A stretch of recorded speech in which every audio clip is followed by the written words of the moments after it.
Thanks for joining us on this edition of the Inquisitive Prosecutor's Guide. It's been about 18 months since Proposition 47 passed, and in that time, appellate courts have been trying to divine answers to the numerous legal issues that have cropped up in interpreting the language of the initiative. There have been close to 70 published appellate opinions, many of which have been taken up for review by the California Supreme Court, and hundreds of unpublished opinions. New cases are issuing every day. We're going to use this first podcast in our series on Proposition 47 to discuss some of the outstanding issues those cases have addressed when it comes to two of the new statutes enacted by Prop 47, Penal Code Section 459.5 and 490.2. This podcast has been approved for 35 minutes of MCLE general credit.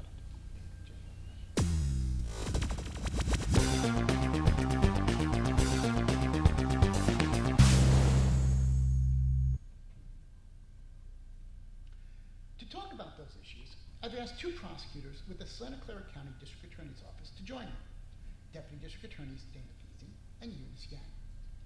Eunice had, until recently, been assigned to handle all the Prop 47 hearings in this county. Dana has been assigned to handle all the tricky legal issues arising in implementing Proposition 47. Thank you both for helping out. Of course. Dana, for those prosecutors who've been sleeping under a tree for the past 18 months, what, in a nutshell, did Proposition 47 do? The essential parts of Proposition 47 are as follows. It requires a misdemeanor sentence instead of a felony sentence for certain drug possession offenses, for the offenses of theft, receiving stolen property, and forging or writing bad checks, when the amount involved is $950 or less. However, it does allow a felony sentence pursuant to 1170H for those crimes if a defendant has a superstrike, which is a prior conviction listed under Penal Code Section 667E2C4, or a prior conviction for an offense requiring sex offender registration under Section 290C.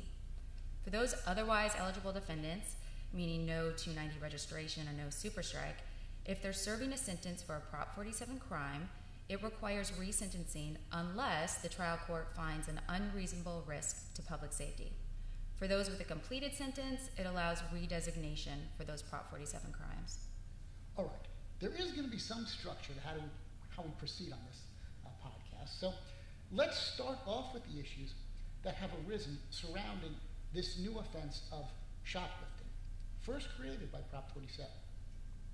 Eunice, before we start discussing the issues, what is this new offense of shoplifting? Prop 47 enacted a new penal code section, Section 459.5. Although it is called shoplifting, it is somewhat different than what the layperson may think of as shoplifting. It's a hybrid of a commercial burglary and a petty theft. What actually are the specific elements of the crime? There are three elements to the crime. There must be an entry into a commercial establishment. The establishment must be open during regular business hours at the time of entry, and the entry must be made with the intent to commit larceny of property valued at $950 or less. All other kinds of entries with the intent to commit theft or some other felony are burglaries. Okay, so what is the punishment for shoplifting? It is a misdemeanor offense unless the prosecution proves the value of the item stolen exceeds $950 or the person charged with the offense has one or more super strikes. That is a prior conviction for certain designated offenses, including various sexual offenses, including violence, child molestation, homicides, and any serious and or violent felony offense punishable in California by life imprisonment or death. That's not a comprehensive list, but it does not include every serious or violent felony crime that would be a strike for purposes of the three strikes law. That's why the ones listed are called super strikes. Even the appellate courts call them that. If the defendant has a super strike, the new offense of shoplifting can be prosecuted as a felony. So if we want to just charge the defendant who fits the criteria with a straight burglary instead of shoplifting, can we do that? No. Any act of shoplifting must be charged as shoplifting. No person who is charged with shoplifting may also be charged with burglary or theft of the same property. Eunice, you mentioned that the crime of shoplifting requires that a defendant enter a commercial establishment. Does the statute define what a commercial establishment is? No, and that is what brings us to the first of our new cases. Is there a new case out there defining commercial establishment? Yes, in re JL. In JL, a juvenile court found a minor had committed burglary in violation of Penal Code Section 459 based on the minor entering a school locker room and stealing another student's cell phone out of a school locker. After Proposition 47 passed, the minor petitioned to change his juvenile felony burglary offense to a misdemeanor shoplifting offense under newly acted Section 459.5. Okay, now we're going to be talking in a separate podcast a little bit down the road about these Prop 47 petitions to reduce prior convictions for offenses that were covered by the initiative to misdemeanor convictions. But suffice to say that when we're talking about how a commercial establishment is defined, that definition doesn't change whether a defendant is seeking to reduce his prior felony conviction to a misdemeanor, or whether the question is what the defendant can or must be charged with going forward. In any event, did the appellate court find that the school was a commercial establishment? No, the minor tried to argue that a public school fit the bill because it shared similar traits with a commercial establishment, such as maintaining regular hours of operation, being closed regular days and hours, engaging with members of the public, and conducting normal functions associated with most businesses, like maintaining personnel, handling payroll, accounting, accepting phone calls, dealing with inventory, etc. But the appellate court said that whatever the term might mean in a different context, the minor's theft of a cell phone from a school locker room was not a theft from a commercial establishment. Did this court give us a definition of commercial establishment? Well, it qualified its definition a bit, but did say that giving the term its common sense meaning, a commercial establishment is one that is primarily engaged in commerce. That is, the buying and selling of goods or services. The court also concluded that the term shoplifting is commonly understood as theft of merchandise from a store or business that sells goods to the public, and that is how the voters would have understood the crime to be. Since a public high school is not an establishment primarily engaged in the sale of goods and services, but an establishment dedicated to the education of students, the minor's act of entering a school locker room to steal from a locker did not qualify as shoplifting under Section 459.5. So the fact that the school shared similar traits with a commercial establishment, like the minor was claiming, didn't make a difference? No, the court said that was immaterial. All right. Any other cases are out there that are trying to define commercial establishment? Yeah, there are a couple of cases out there assuming that a bank qualifies as a commercial establishment. One of those cases was People versus Vargas, an appellate case that issued last month. In Vargas, the court stated that nothing in Proposition 47 suggests the voters intended the term commercial establishment to only mean retail establishment. And in a case from a few months back called People versus Acosta, the court rejected defendant's argument that his attempted auto burglary was covered by Section 459.5. The Acosta court stated that Section 459.5 makes reference to no other type of burglary, and it provides no reason to believe that burglary of a locked motor vehicle is now a misdemeanor when the loss does not exceed $950. I should mention that the issue of whether Section 1170.18 implicitly applies to any second-degree burglary involving property valued at $950 or less is pending before the California Supreme Court in a case called People versus Gonzalez. Eunice, one of the more hotly disputed issues concerning the scope of Section 459.5 is whether an entry and theft from an area of a commercial establishment that is not being used for commercial purposes, like a bathroom or a break room, can be shoplifting. The inverse question can arise when the primary purpose of the building entered is not commerce, but some commerce does take place inside the building, like where a hospital houses a cafeteria or a gift shop. Has any published decision provided guidance on either of those questions? Well, in the case we were discussing earlier, JL, the court noted, and I'm quoting here, except for perhaps a school cafeteria or bookstore, a public school is not engaged in the business of selling merchandise or goods at all. You can spin that statement into two ways. You could view it as indicating that the focus in determining what is a commercial establishment is on the primary purpose of the establishment, regardless of whether some portion of the establishment is used for commercial purposes. Alternatively, it could be viewed as suggesting that entry and theft from the cafeteria or bookstore in a school might qualify as shoplifting. Any other case out there? There's a little tidbit in the other case that I mentioned earlier, Vargas, which held Section 459.5 applied to an entry into a bank to cash a forged check worth less than $950.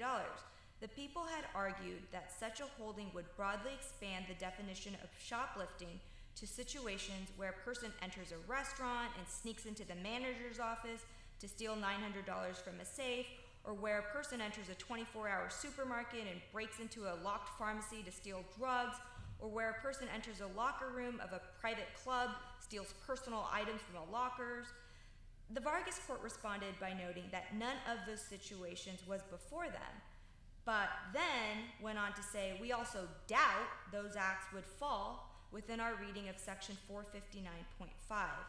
For instance, private areas of commercial establishments may not qualify as an establishment open during regular business hours, as required by Section 459.5. So we have a little guidance that can suffice as a seed for an argument, if not a fully flowered argument. Eunice, I just want to take this time to let our listeners know that if they have the issue of how to define a commercial establishment, you have written an invaluable brief on the issue, which we can make available upon request. And speaking of things available upon request, there were several other issues arising from the enactment of this new crime of shoplifting. Now, during the podcast, we're just going to hit those that have been directly or indirectly addressed by the new cases. The other issues and discussions of the issues, however, are going to be included in the IPG memo that accompanies this podcast. Okay, Eunice, let me give you a bit of a break and ask a few questions of you, Dana. As mentioned earlier, Section 459.5 has several elements. One is that entry must be into a commercial establishment, but another element is that the entry must have been made with the intent to commit larceny of property valued at $950 or less. Does entry into a commercial establishment with the intent to cash a forged check, pretty common crime, count as entry with the intent to commit larceny? Well, that is one of the two issues the California Supreme Court took up in the case of People v. Gonzalez from 2015. The other issue is the one Eunice mentioned earlier, whether Section 1170.18 impliedly includes any second-degree burglary involving property valued at $950 or less. So what's the holding of, or what was the holding before it was taken out, of the Gonzalez Appellate Court on that first issue? Well, the Court of Appeal held that a defendant who entered a bank and cashed two forged checks totaling $250 did not qualify as shoplifting under Section 459.5. But what was their reasoning? Well, they relied on a California Supreme Court case from 2013 called People v. Williams. The Gonzalez court stated that 459.5 requires the intent to commit larceny, and larceny requires a trespassory taking, which is a taking without the property owner's consent. Since the Bank of America consented to transferring title and possession to $250 to the defendant, the target crime was not larceny. Have there been any other cases, recent cases, coming to the same conclusion? No, but there have been a couple of new cases disagreeing with the holding in Gonzalez. In the case of People v. Vargas from 2016, the trial court denied a defendant's request to reduce her second-degree burglary conviction to a misdemeanor, where the conviction was based on her entry into a check-cashing establishment with the intent to use a forged check for $148. The trial court believed Section 459.5 did not apply because the defendant did not commit what the court commonly understood as shoplifting, which is the entry into a retail establishment to steal displayed merchandise. The appellate court, however, disagreed with the trial court, finding defendant's entry into the check cashing establishment with the intent to commit theft by false pretenses met the requirements of Section 459.5 and qualified her for resentencing. They rejected the people's argument that Section 459.5 is limited to unauthorized entry into a retail establishment while the establishment is open during regular business hours with the intent to steal openly displayed merchandise valuing not more than $950. And they also rejected the people's argument based on People v. Gonzalez that the intent to commit larceny element in Section 459.5 cannot be satisfied by entering a commercial establishment with the intent to commit theft by false pretenses. The Vargas court concluded the phrase intent to commit larceny included the intent to commit theft by false pretenses because Penal Code Section 490A says larceny is theft, and theft is defined in Section 484 as including theft by false pretenses. What about the argument in Vargas that the California Supreme Court in People v. Williams held that larceny doesn't include theft by false pretenses? The Vargas court was also persuaded its interpretation was consistent with the general intent behind Proposition 47, which was to focus spending on violent and serious offenses and require misdemeanors instead of felonies for non-serious, non-violent crimes such as the defendant's conduct, which was non-violent and non-serious. After all, don't forget, Prop 47 also reduced the offense of forgery involving less than $950 from a wobbler to a straight misdemeanor. In other words, had the defendant been charged just with passing the forged check, there'd be no question it would be a misdemeanor. A similar result based on similar reasoning was reached by another recent case called People v. Triplett. Dana, did the prosecutors in Triplett attempt to argue that because the defendant entered the businesses to cash checks belonging to another person, the burglaries were essentially accompanied by a felony identity theft intent or a forgery intent and not an intent to commit larceny? They did, but that argument was rejected. The Triplett court reasoned that larceny is theft, and theft is defined very broadly to include knowingly and decidedly by any false or fraudulent representation or pretense defraud any other person of money, which would encompass fraudulent presentation of a check belonging to someone else to obtain money. All right, then.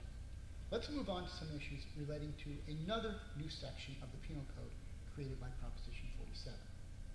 Penal Code Section 490.2. Dana, what does that statute say, and what impact does it have on crimes involving theft? Well, Jeff, Prop 47 redefined grand theft. It did not change the language of Penal Code Section 487, which defines what constitutes grand theft for a variety of crimes. But it did add a new section, Penal Code Section 490.2, that imposes a $950 threshold for crimes defined as grand theft that previously had no threshold, or a lesser threshold. The old rules still apply, though, if the theft is committed by defendants with convictions for super strikes or if they're registered sex offenders. Are all statutes that define grand theft subject to Penal Code Section 490.2? Well, that has been the object of some litigation. Certain crimes defined as grand theft, for example, Penal Code Section 484ED, which prohibits the acquisition or retention of access card information, does not fit neatly into the definition of theft. Cases are split on whether Section 490.2 governs violations of Section 484ED. Dana, 484ED, that's the section that prohibits possession of someone else's credit card or ATM card or information from that card, right? Yes. Specifically, Section 484ED provides that every person who acquires or retains possession of access card account information with respect to an access card validly issued to another person without the cardholder's or issuer's consent with the intent to use it fraudulently is guilty of grand theft. Okay, well, it says right in the statute that a violation of that section is grand theft. So why doesn't 490.2 apply if the access card or the access card information is worth less than $950? Well, several cases have answered that question, but they've provided different answers. So let's look at 3 of these cases: People v. Kwan, People v. Grayson, and People v. King. They've held that the limitation on charging grand theft for property valued under $950 does not apply to Section 484ED. 2 of those cases, though, or 2 of the other cases, People v. Romanowski and People v. Thompson, have held that it does apply. The California Supreme Court is going to decide the issue. They've taken up Kwan, Grayson, and Romanowski. Well, Dana, while that issue is being decided, we still need to figure out whether to charge possession of access card information under 484ED as grand theft or petty theft. So, Dana, what should prosecutors do? What should we do? I think the best advice I could do or give is to give you the best arguments for why 490.2 applies and why it doesn't apply. Whichever set of arguments you think the California Supreme Court is going to adopt should guide your decision in whether to charge felony or misdemeanor violations, and whether you're going to oppose petitions to reduce prior felony convictions for 484ED to misdemeanors. Okay, but in order to figure this all out, don't I first need to know how much the access card information is worth? Well, funny you should ask that question, because that's actually one of the primary reasons courts have held that 484ED is not subject to 490.2. Those courts have pointed out that the difficulty in trying to assess the value of such information is a reason to find that Section 490.2 only applies to grand theft, where the loss to the victim can be quantified. The value of an access card or access card information cannot be quantified. So in support of this position, the court explained that while Section 490.2 purports to apply to all provisions defining grand theft, it mentions only Section 487. Section 490.2 and 487 are similar in that they refer specifically to the value of money, labor, or real or personal property obtained by theft. And in other words, both of those statutes presume a loss to the victim that can be quantified to assess whether the value of the money, labor, or property taken exceeds that $950 threshold. But Section 484ED does not contemplate such a loss. The theft of intangible access card account information presents a qualitatively different personal violation than theft of more tangible items. All right, well, that sounds like a pretty reasonable argument. How do the cases finding it does apply, Section 490.2 does apply to 484ED, respond to that argument? They say it's up to the electorate or legislature to decide which crimes are grand theft, and it has done so in Section 484ED. They point to language in Section 490.2 explicitly stating it applies notwithstanding Section 487, or any other provision of law defining grand theft. The plain meaning of this introductory clause in Section 490.2a was intended to apply to all grand theft provisions and not just Section 487 provisions. They say that the distinction between value-based and non-value-based versions of grand theft is false, since even some versions of grand theft specifically defined in Section 487 are not value-based. For example, grand theft auto or grand theft firearm or grand theft from a person. They also point to language in the ballot pamphlet of Proposition 47 that states that crimes will no longer be charged as grand theft solely because of the type of property involved. This is inconsistent with treating acquiring or retaining access card information as not being subject to Section 490.2. They also say this claim dichotomy between tangible and intangible property is false. Access cards and access card information, they claim, are personal property just like goods. Section 7 of the Penal Code defines things in action and evidences of debt as personal property. The access card itself is tangible personal property, and under the definition of personal property in Black's Law Dictionary, even intangible access card information without the access card would fall within the definition of personal property. What other arguments have been made by the courts finding Section 490.2 does not apply to Section 484ED? These courts have found that possession of access card account information with fraudulent intent under Section 484ED was distinguishable from other theft crimes because of the significant risk of identity theft and loss to the victim.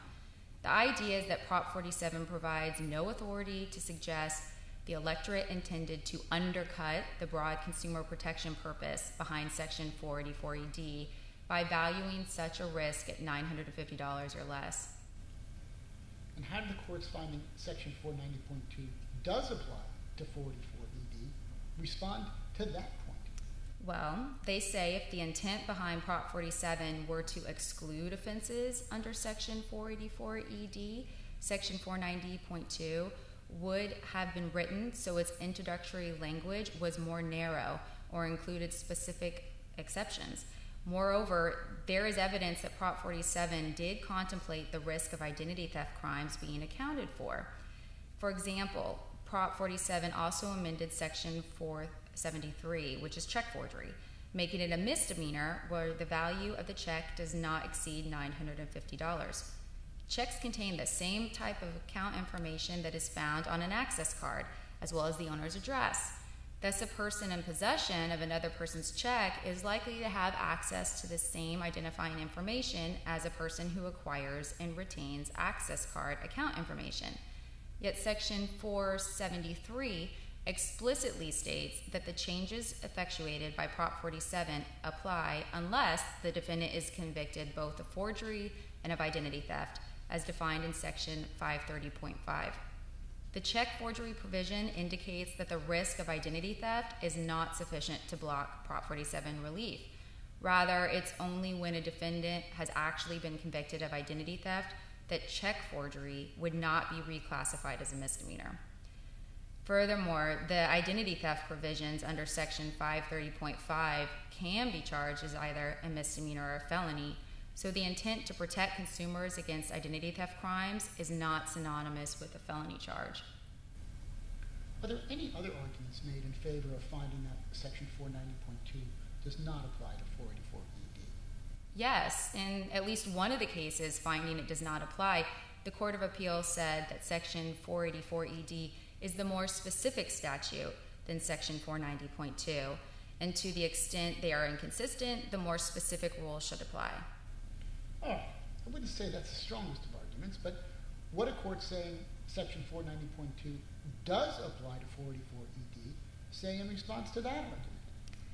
They say that the rule of statutory interpretation that should actually apply is not the rule that the more specific statute controls over the general, but the rule that a statute dealing with a narrow, precise, and specific subject is not submerged by a later enacted statute covering the general spectrum, unless the latter statute expressly contradicts the original act, or unless that construction is absolutely necessary in order that all of the words of the latter statute have any meaning at all. So these courts point out that each of these exceptions applies in this case. The latter statute here is Section 490.2, and it explicitly sweeps all earlier grand theft provisions into its application by reclassifying them as petty theft unless the value of the property taken exceeds $950. And the plain meaning of the statutory language, meaning that notwithstanding Section 487 or any other provision of law defining grand theft, it would be meaningless if it did not apply to all specific grand theft provisions. All right. Any more arguments for or against application of Section 490.2 to the acquisition or retention of access card information in violation of 484ED? Well, I can give you just one more. Courts finding Section 484ED is not covered by Prop 47 point out that Section 484ED is not a pure theft crime because the essence of the violation is the acquisition or retention of access card information with fraudulent intent. And Section 490.2 does not incorporate the acquisition or retention language, nor does it specifically refer to Section 484ED or any statute regarding access cards. In response, courts finding Prop 47 does apply to Section 484ED return to their argument of the plain language of the statute, which they say dictates that the acquisition and retention of access card account information with an intent to defraud is grand theft, regardless of the so-called essence of Section 484ED. Okay, so let's say you as a prosecutor decide that Section 484ED is potentially subject to Section 490.2. You now have a defendant who's found in possession of 4 access cards. How do we go about assessing the value of that access card information? Well, one of the cases finding Section 490.2 applies to acquisition of access card information in violation of 484ED was People v. Romanowski, a case now taken up by the California Supreme Court, and they suggested that the value can be based on the value of the access account information if it were fenced on the black market. However, People v. Thompson, the other case finding 490.2 applies, says that is impractical. They say the value of the access card itself is slight, as is the value of the access card information. Thus, it will always come in under $950 and always be a misdemeanor. So the Thompson court was not troubled by this conclusion because a felony can still be obtained pursuant to Penal Code Section 484G if the information is ever used and the value of the property acquired through use of that card account information exceeds $950 in a 6-month period. Or if the defendant takes an access card or access card information and uses it to purchase property that exceeds $950, then he can be punished for grand theft under Section 484G. All right, Dana. I think we've ridden this issue into the ground. Agreed. But before we go, I'd like to ask Eunice another question. Does Section 490.2 cover burglaries in violation of Penal Code Section 459 when the property taken during the burglary is less than $950? So far, no. In People v. Acosta, the defendant tried to argue that 490.2 applied to attempted car burglary in violation of Penal Code Section 459. The Acosta court pointed out that 490.2 only applies to thefts, and the burglary of a motor vehicle is not a form of theft, as theft is not an element of the offense. Moreover, as opposed to the crime of theft, the crime of burglary can be committed without an actual taking. So let me get this straight. If I steal a car worth less than $950, I can't be punished as a felon. But if all I do is enter the car with the intent to steal something inside and don't, I can be punished as a felon. Doesn't this violate the Equal Protection Clause? No, and don't sound so surprised. In Acosta, the defendant made that very argument and said the disparity in treatment could not be justified, especially when strict scrutiny is applied to this disparate treatment. But the Acosta court said the strict scrutiny standard does not apply because a defendant does not have a fundamental interest in a specific term of imprisonment or in the designation of a particular crime he receives. And under the applicable rational basis test, defendant's equal protection claim fails because the legislator is afforded considerable latitude in defining and setting the consequences of criminal offenses. The electorate could rationally extend misdemeanor punishment to some non-violent offenses, but not to others, as a means of testing whether Proposition 47 has a positive or negative impact on the criminal justice system. A state, does not have to choose between attacking every aspect of a problem or not attacking the problem at all. It may choose to proceed in an incremental and uneven manner. Moreover, as a practical matter, defendant's argument assumes an unlikely disparity in treatment. To the extent some number of vehicle thefts may be treated as misdemeanors, while car burglaries or attempted car burglaries are subject to felony punishment, the electorate could rationally conclude that car burglary should be treated more harshly because entry must be made into a locked vehicle, an element not required of vehicle theft.